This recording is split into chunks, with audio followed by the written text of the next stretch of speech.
Microsoft এক্সেলে if এর ব্যবহার। আমি একটি ফাইল খুলে ইফ এর ব্যবহার দেখাচ্ছি।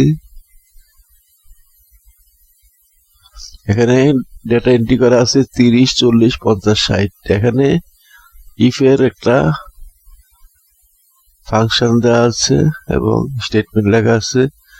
ইফ a সমান 30 and b সমান 40 and c সমান 50 and d সমান 60, তাহলে রেজাল্ট আসবে ট্রু। যদি আমি এখানে চেঞ্জ করি,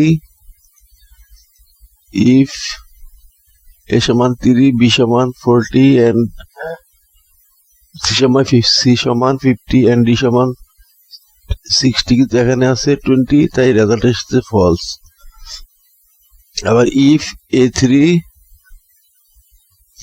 a5 সমান 30, কিন্তু a5 সমান এখানে আছে 20, তাহলে কি হবে b5 ডিভাইডেড বাই 100 না হয় রেজাল্ট আসবে 100, 0। এখানে যদি আমি 30 দেই, এই যে এখানে রেজাল্ট চেঞ্জ হয়ে গেছে।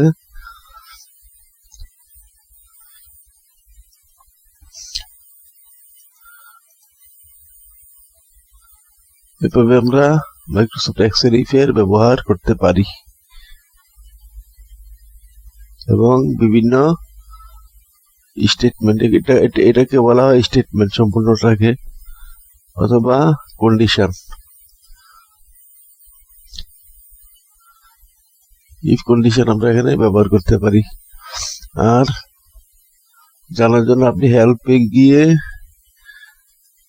এখানে যদি আমি দেখি ইফ ফাংশন, তাহলে এখানে ইফ এর ব্যবহারের কিছু নিয়ম কানুন দেখাবে।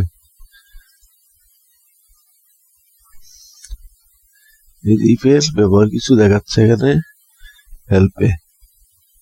এখান থেকে আমরা সাহায্য নিতে পারি কিভাবে ইফ ফাংশন আমরা ব্যবহার করব। আজকে পর্যন্তই।